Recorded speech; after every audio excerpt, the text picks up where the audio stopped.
¿Qué tal? Sean bienvenidas y bienvenidos a También Opinamos. ¿Cómo están? Nos da mucho gusto volver a saludarlos en este nuevo video, donde, bueno, hoy dejamos un tantito el tema de los candidatos independientes, y del tema de la Asamblea Constituyente de la Ciudad de México, para hablar de un tema fundamental e importante en nuestro país, que tiene que ver con el debate en torno a la marihuana, que si se legaliza o no se legaliza. Muchos se han manifestado al respecto, y uno de ellos es el periodista licenciado Fernando Belauzarán, quien es militante del PRD, quien se ha pronunciado en diversas ocasiones sobre el tema. ¿Cómo estás, licenciado? Gracias por sentarse aquí en También. No, encantado de estar contigo, con todo Victoria. Bueno, pues muchas preguntas yo creo que surgen en torno a ese tema de la marihuana, ¿no? Y yo creo que la fundamental que todo el mundo sería, en un país como México, ¿se debe o no se debe legalizar la marihuana? Bueno, debe de regularse, que la regulación yo diría que es el punto medio entre dos extremos, entre los que piensan que podría ser una completa liberalización, que pudiera venderse como cualquier producto en el Oxxo, etcétera, y los que sostienen todavía la prohibición, que ha sido verdaderamente un fracaso. En medio de esto es poner reglas donde no existen, o peor aún, donde las pone el crimen, sin otro objetivo, sin otra intención que el afán de lucro.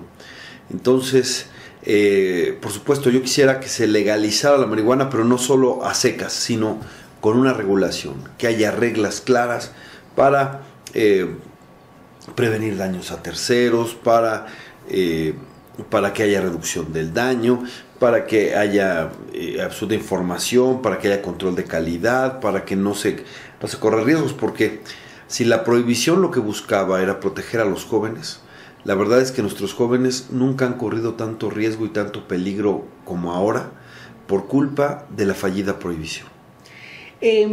Esta fallida prohibición, que evidentemente pues el tema del narcotráfico, que tiene que ver con las drogas, no solamente con la marihuana, podría llevarse a más drogas, por así decirlo. Bueno, son drogas, ¿no? No solamente se quedaría en la marihuana, o en algún futuro podría también debatirse otras drogas. No, este es el primer paso. O sea, la verdad es que este es un proceso, es un trayecto. Hay que cambiar el paradigma. Y dentro del paradigma, pues es muy importante la regulación de la marihuana, pero no es el fin del camino. Se tendrá que discutir otras drogas, por supuesto, y fundamentalmente ya dejar de perseguir a los consumidores, a los usuarios, etcétera, ¿no? La verdad es que al único que le ha convenido la prohibición es al crimen organizado, al narcotráfico, porque gracias a la prohibición tienen ingentes ganancias que les han permitido, pues, conformar ejércitos paralelos, infiltrar al Estado hasta su máximo nivel, o sea, corromper a las autoridades hasta su punto más alto. Imagínate cómo pudo fugarse 2 veces el Chapo Guzmán de una cárcel de alta seguridad si no fuera por la connivencia. Han cooptado policías municipales y estatales, etcétera. Es decir, no ha conseguido uno solo sus objetivos, y en cambio ha generado una cantidad de consecuencias no deseadas, como la violencia desbordada. La verdad es que tenemos cifras propias de una guerra civil. 151,000 muertos desde 2006, calculó la ONU a finales del año pasado. 26,000 desaparecidos. 1,5 millones de desplazados por la violencia en el sexenio pasado. Miles y miles de presos. Entonces, imagínate, pues hay un costo altísimo social. En algo que coincidimos, prohibicionistas y no prohibicionistas, es que un factor que fomenta o promueve o favorece el abuso de drogas legales e ilegales es la desintegración familiar. Entonces, imagínate tú la desintegración familiar que causa 151,000 muertes, 26,000 desaparecidos, los desplazados, 1,5 millones de desplazados, los presos. Cada preso, cada desplazado, cada desaparecido, cada muerto, pues es una tragedia familiar. Y eso, en lugar de contribuir a la prevención, al contrario, hace unas poblaciones más vulnerables al abuso de drogas. Es decir, que si lo que buscaban era evitar el consumo de drogas, al final de cuentas los resultados es que los favorece, los promueve. Muchas mujeres están presas sin ningún delito de violencia, nomás porque estaban o lo usaban de mulas, y ahí tienen a sus hijos en la cárcel, ¿no? Eso pues es verdaderamente tragedias familiares. Eso es exactamente lo contrario a lo que se decía buscar. Entonces, toda política pública debe de medirse por sus resultados. Y entonces, ¿cuáles son los resultados del prohibicionismo? Y si son desastrosos y se consigue exactamente lo contrario a lo que dice buscar, ¿por qué los mantenemos? Hay que acabar con eso, ya, urge, es un asunto pues de vida o muerte para muchas personas, ¿no? Déjeme esa parte interesante desglosarlo un poco. ¿Podríamos decir que la desintegración familiar es un factor detonante de toda esta problemática que vive el país? Bueno, yo diría que la desintegración familiar siempre es un problema en muchos sentidos y que efectivamente favorece el abuso de drogas. ¿Por qué? Mira, alguien, Julião, el promotor del modelo portugués de despenalización de las drogas, tiene una tesis que me parece que la evidencia le da la razón. La adicción o dependencia a una droga tiene más que ver con la situación personal de las personas, así que la situación personal de cada quien, si tiene un dolor, si tiene un trauma, si vive penurias y momentos muy complicados, que con la sustancia bioquímica en sí. Entonces, pues imagínate tanto dolor que se genera, claro que fomenta. Según las Naciones Unidas, solo el 10% de los consumidores de drogas ilegales son problemáticos, son consumidores problemáticos. El otro 90% pues les funciona, no tienen problemas, tienen una vida social, tienen sus hijos, tienen su familia, trabajan, son productivos, etc. Pero a ese 10% hay que cuidarlo acá. Y muchos de ese 10% quizás se expliquen porque tienen una situación difícil, ¿no? Vivir no es fácil para muchos, ¿no? Pero para los que están en una situación de mayor vulnerabilidad, ya sea porque sean huérfanos, porque tuvieron que separar a sus padres, porque sus padres están en la cárcel, o sea, muchas cosas pueden favorecer a esos que sí tienen mayores problemas y que deberíamos enfocarnos a atender sus necesidades de esa población, en lugar de seguir gastando cantidades inmensas de dinero para financiar una guerra que no se puede ganar. Eso es, yo creo que un punto medular, ¿no? Creo que con esto regresamos un poco al inicio de lo que hemos estado conversando.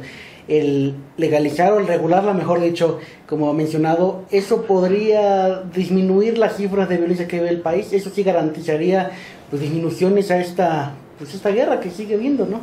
Bueno, el crimen organizado es tan fuerte como sus recursos. Y nada les da tanto dinero como el tráfico y venta de drogas legales. Es el negocio ilegal más lucrativo del mundo, la venta de drogas ilegales. El narcotráfico por eso es muy rentable. Entonces, lo que se les pueda quitar, claro que los debilita. Y en el caso de la marihuana no es cualquier cosa. Barry McCaffrey llegó a calcular en el 60% las ganancias de los cárteles mexicanos por la marihuana. Evidentemente no es la que da más margen de ganancia, pero por el volumen, por lo que se vende, claro, 8 de cada 10 veces que se consume una sustancia ilegal, estamos hablando de marihuana. El IMCO llegó a calcular 30%. El Belisario Domínguez del Senado, 25%. Y Catalina Pérez Correa citó a un autor norteamericano y le daba entre 40 y 45%. Entonces, sea 60%, sea 45%, sea 30 o 25%, no es cualquier cosa, no es un pellizquito. Estamos hablando de miles y miles de millones de dólares. Pero además, insisto, es el primer paso. Tendremos que continuar más allá. Primero, el paso que se puede es la marihuana, ¿no? Vamos avanzando. La iniciativa que presentó Enrique Peña Nieto es un paso en la dirección correcta, pero es a todas luces insuficiente. ¿Por qué? Porque no se mete en el mercado. Mientras la gente tenga que seguir yendo con los delincuentes para aprovisionarse, pues seguirá el problema. En la materia de regulación es parte de lo que, pues es cierto, hace unos días Peña Nieto sacó esta iniciativa, que en lo personal pues había dicho que no, y después dijo que sí, bueno, ok, ¿no? Pero O sea, al regularla, eso diría que, por ejemplo, el Chapo Guzmán de ser narcotraficante se puede convertir en empresario y producir su marihuana. ¿Cómo sería la regulación en la materia? No, claro, por supuesto que no. Se dan las licencias y las licencias tienen que dar a la gente que no tenga vinculación con las bandas criminales, que no tenga ningún delito, o etcétera, ¿no? Para eso se tendrían que dar las licencias. Y la propuesta que hemos estado trabajando desde la sociedad civil y que presentó Roberto Gil hace poco, es que sean los productores, los campesinos los que puedan cultivar, pero tengan la obligación de vendérsela a una empresa del Estado, más bien un intermediario del Estado, que sería el encargado de etiquetar y distribuir. ¿Para qué es esto? Bueno, para hacer un mercado no competitivo o no comercial, de tal manera de que las empresas no estén luchando por tener mayores ventas acá, ¿no? Así como prohibir no es prevenir, regular no es promover. Sin duda, licenciado Fernando Belauzarán. Como decía hace unos instantes, el presidente Enrique Peña Nieto lanza una iniciativa. También mencionaba que en algún momento dijo que él estaba en contra de regularla y después sacó esta iniciativa.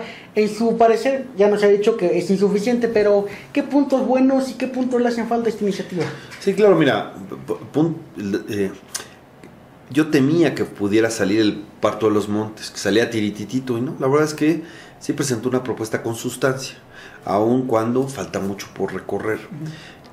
¿Cuáles son las ventajas? Bueno, anuncia que hay producción nacional para marihuana medicinal, para procesar la marihuana medicinal, más bien derivados de la marihuana, que ya es un avance, ya que se pueda cultivar en México de manera legal y se quite la presión, es un avance, aunque por el momento solo sea para fines médicos y científicos.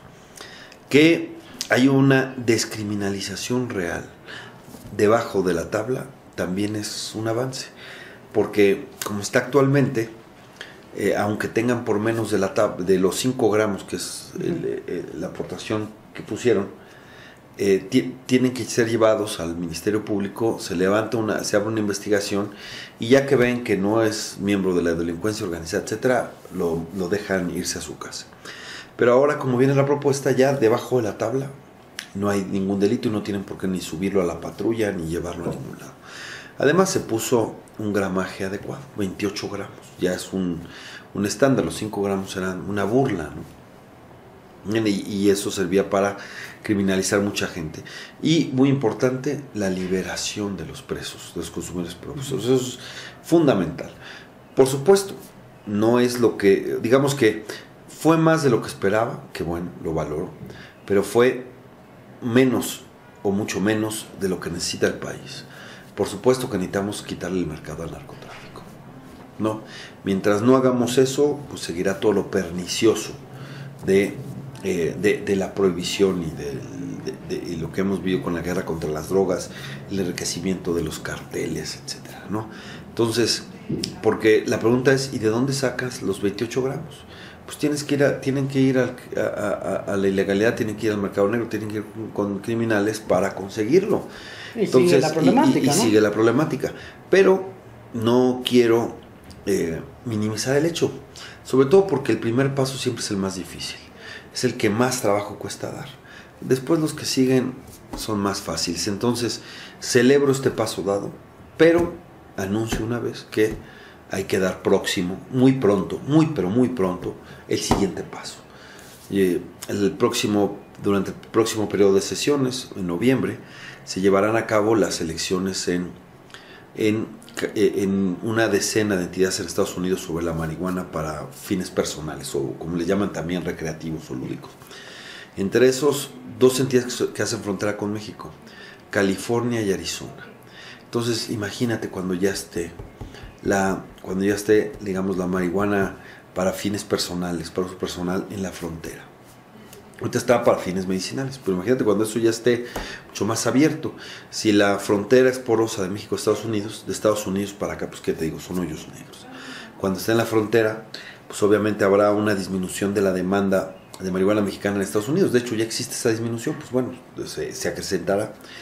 Y si la historia comenzó con el tráfico ilegal de marihuana a México-Estados Unidos, Ahora ya está en sentido contrario. Cuando está en la frontera, pues, ¿para qué te digo? Insisto, son hoyos negros. Es al revés, ¿no? Y entonces estaremos en el peor de los mundos posibles. Será todavía más barata, más accesible, pero todo pernicioso por el mercado negro y todas sus calamidades que hemos visto. Entonces, yo estoy convencido de que hay que dar este paso rápido, ojalá sea este periodo de sesiones, hay que apurarse para que salga en esto, porque en septiembre sería otro escenario.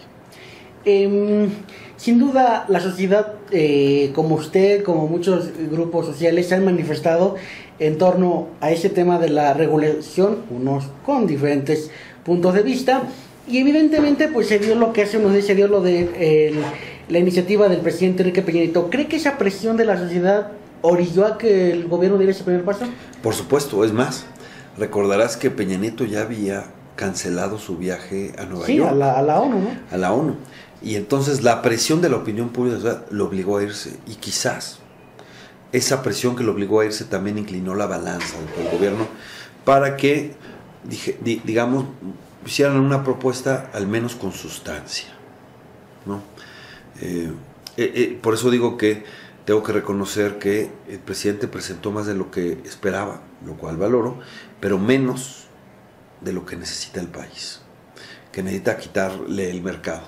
Pero estaba el rumor muy fuerte que solamente iban a aceptar importación de marihuana medicinal, importación de algunos derivados de cannabis, y el aumento verdaderamente ridículo del gramaje, sin descriminalizar por debajo de la tabla, sin soltar preso, etcétera, y eso hubiera sido, pues la verdad, una burla. Qué bueno que al menos pues hay un avance importante, ¿no? En la propuesta. Sin embargo, pues sí se queda corta de las necesidades, se queda corta no solo para quitarle el mercado, se queda corta de lo que ya resolvió la Corte.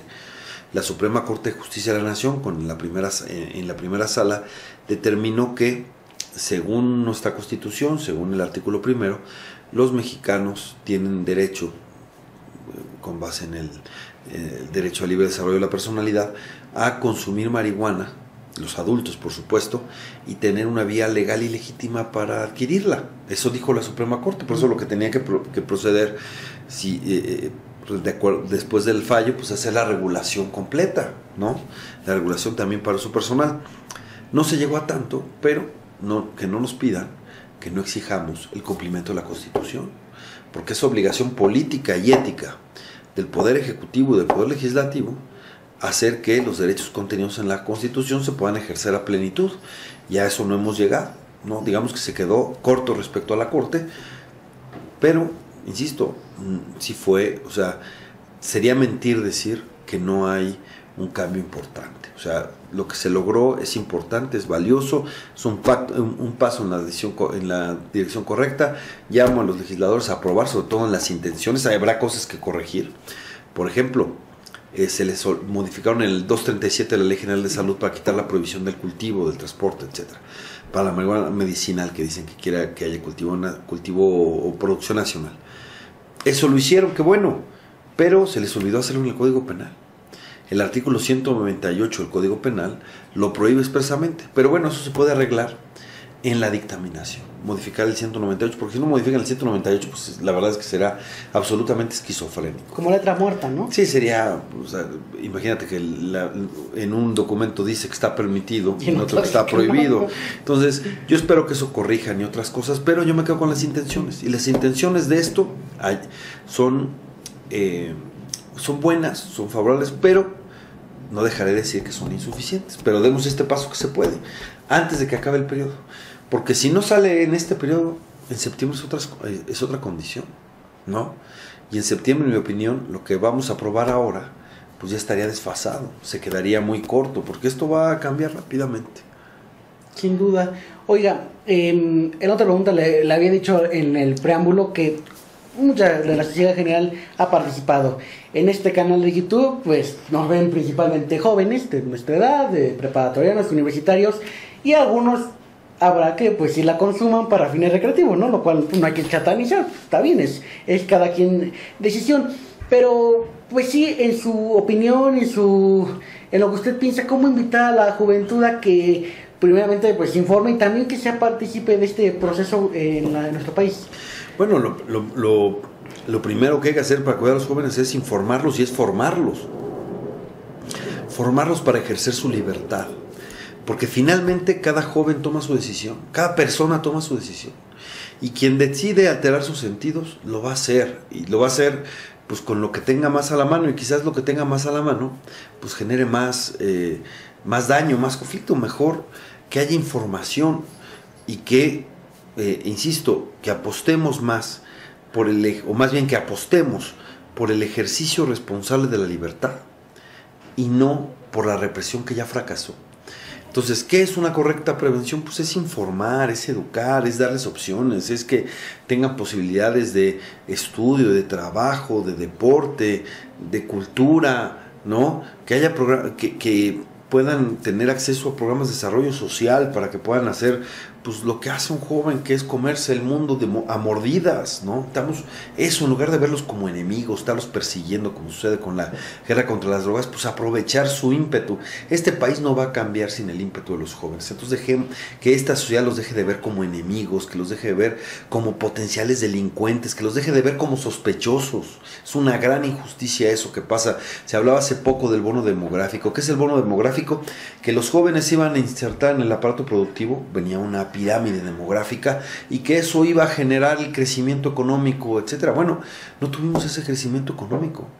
Pero ¿qué pasó con nuestro bono demográfico? Pues muchos están en las tumbas, están desaparecidos, están en las cárceles, etcétera, porque gran parte de las víctimas de la guerra contra las drogas son jóvenes. Se supone que era para protegerlos, pero sí que muchos jóvenes nos dicen, no nos protejan tanto, ¿no? Porque a ningún joven le ayudas a su salud metiéndolo a la cárcel. Si en algún lugar son más accesibles las drogas ilegales que en las calles, es en las cárceles.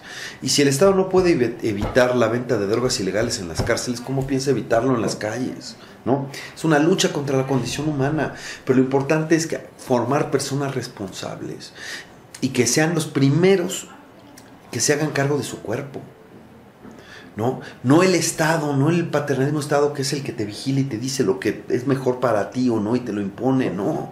El primer responsable de uno mismo es uno mismo, ¿no? Y solo así puede haber una prevención correcta. Y claro, aquel que lo necesite, si es que tiene un problema, pues que venga entonces sí el Estado para que tenga condiciones de salud, de tratamiento, etcétera.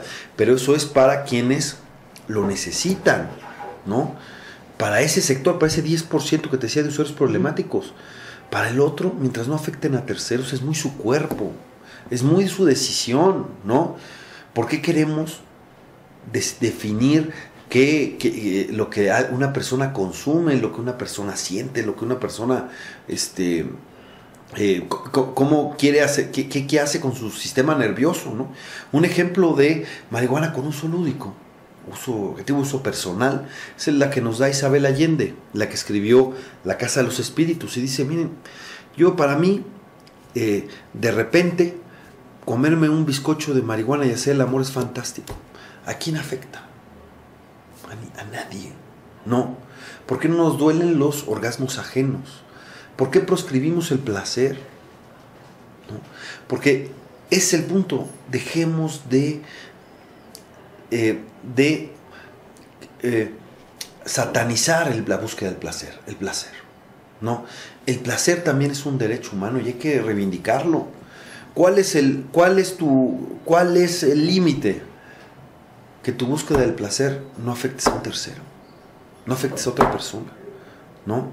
Que la veas como otra persona tan libre, con tantos derechos como tú mismo. No, ese es tu límite. Mientras no hagas eso, tú decides qué hacer con tu cuerpo. La correcta prevención no es que alguien diga, no voy a consumir porque no puedo, porque siempre puede, de una u otra manera. Y lo que tiene mucho más accesible ahora que hablamos, por ejemplo, son los inhalables. Y los inhalables son mucho más dañinos, ¿no?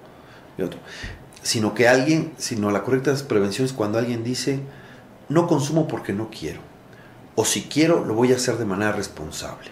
Porque así como hay un consumo responsable de alcohol, el que toma una copa de vino en la comida, también hay un consumo responsable de marihuana u otras drogas incluso. Es interesante, déjame hacer una pregunta. Desgraciadamente el tiempo siempre nos gana, pero si en este proceso que hay de regulación y se llegara a hacer ese avance, ya en lo muy personal usted, pues sí llegaría usted a se aprobara, no sé si ya lo haya hecho o no lo haya hecho, pero sí a... No, por supuesto que alguna vez la he consumido y no tengo ningún problema en volverla a consumir si se me antoja. Esté regulada o no esté regulada, ¿no? Sí. Pues es mi cuerpo, Sí. yo decido, ¿no? Entonces, no voy a satanizar a nadie por hacerlo, ni voy a hacer que alguien decida por mí qué hago con mi cuerpo, con mi sistema nervioso y con mira, cada quien debe decidir qué riesgos tomar. Vivir ya en sí mismo es un riesgo. Si alguien quiere si alguien quiere escalar una montaña y ser alpinista, pues corre su riesgo. Si alguien quiere comprarse una motocicleta e irse en motocicleta, pues sí corre su riesgo y es su decisión. Si alguien quiere ser de estos acróbatas en los circos, etcétera, malabarista, etcétera, y tirarse en el trapecio acá, es muy su decisión, es libre, cada quien corre riesgos. Si ya vimos que el chorizo y el tocino generan cáncer, si alguien quiere comer chorizo y tocino, ¿verdad? Ok, pero que lo sepa y que corra su riesgo. Si prohibimos si los prohibimos, al rato va a salir el cártel del chorizo o del tocino y se hará inmensamente rico, ¿no? Cada quien, mira, hay una práctica profundamente insalubre, porque hay un intercambio de bacterias y virus y acá, y además, pues puede llegar a ser adictiva. Y yo espero que no se prohíba, porque si se prohíbe habrá que hacer resistencia civil pacífica, me refiero a los besos, ¿no? Ahí también corres tus riesgos, pero qué bueno correr el riesgo, ¿no? Y hay otras cosas, ¿no? La misma contaminación de esta ciudad, de Baja, ¿no? Entonces, lo que yo digo es que hagamos personas libres y responsables para que tomen sus propias decisiones y no esperen que el Estado las tome por uno. Eso es, queremos ciudadanos libres. Por supuesto, tenemos que cuidar que los menores de edad no tengan acceso, por supuesto, pero la prohibición no ha funcionado para eso. No ha dejado disminuir la edad de inicio y ningún dealer le pide a alguien una tarjeta del INE para saber a quién se la vende, ¿no? Entonces, hay que saber eso, pero lo más importante es dejar de criminalizar a los jóvenes, dejar de perseguir a los jóvenes y reconocer que tienen derechos. Y un derecho como el de cualquier otra persona es el derecho al placer, pero que lo usen responsablemente con información, ¿no? Por ejemplo, igual el sexo seguro, ¿no? El sexo seguro es una forma de reducir daños, ¿no? Entonces, promovámoslo. Eso no quiere decir que le estés diciendo a los chavos tengan sexo a fuerza, ¿no? Cada quien sabrá, pero si se da esa opción, pues que sepan cómo prevenir sus daños, etc. Algo similar pasa con la marihuana. Si se regulara la marihuana, los jóvenes dejarían de correr 4 riesgos de manera inmediata. No tendrían contacto con una delincuencia que puede ser muy violenta. No tendrían el riesgo de ser reprimidos o extorsionados o encarcelados por la policía. 3, no tendrían contacto con el riesgo de consumir sustancias más tóxicas. En el caso de la marihuana pueden ser los pesticidas. El mercado negro es el mercado más libre que existe porque ahí no hay ninguna condición, no hay ninguna regla. Ahí nadie puede ir a la Procuraduría del Consumidor a quejarse de que lo hicieron pato o cualquier cosa. Ahí no hay eso, insisto. Entonces puede haber cuestiones más dañinas. Y 4, es muy importante, la segregación de mercados, lo que es el éxito de los Países Bajos, que quienes vayan por marihuana no tengan contacto con drogas más duras, porque es absolutamente falso, no hay ninguna evidencia que el consumo de marihuana lleve a las personas a consumir drogas más duras. Eso es falso, totalmente, no hay evidencia, pero hay una parte de razón en lo que dice. ¿Cuál es la parte de razón? Que comparten el mismo mercado negro y ahí tienen un punto de contacto. Entonces, la misma persona que va por marihuana va con un vendedor que no solo vende marihuana, que vende otras drogas más duras y el vendedor quiere vender todo lo que tiene en el menú, pues es su negocio. Entonces le dice, mira, aquí tienes un papelito, tienes esta pastillita, o mira, aquí date un perico, etcétera, ¿no? Para engancharlos. Entonces, segregar mercados también haría quitarle ese riesgo de tener contacto con drogas más duras, ¿no? Pero insisto, lo que tenemos que hacer es formar personas que puedan ejercer su libertad con responsabilidad. Ese es nuestro, ese es el reto. Por eso la lucha es en la prevención, más que en la persecución, en el asunto punitivo. Eso es lo que ya fracasó. Sin duda, el tema es muy, muy complejo, que tiene que ser debatido y sobre todo informado por la ciudadanía y sobre todo pues, por los jóvenes que son los que nos ven aquí en También Opinamos. Licenciado Fernando Belalmazarán, yo le agradezco enormemente que nos haya recibido en su oficina aquí Es un placer y esta es su oficina cuando quieran. Pues muchísimas gracias, estamos aquí en la sede nacional del PRD. Gracias a quienes nos están viendo y escuchando en También Opinamos, gracias a Christopher Cuellar que está como camarógrafo. Gracias, hasta la próxima.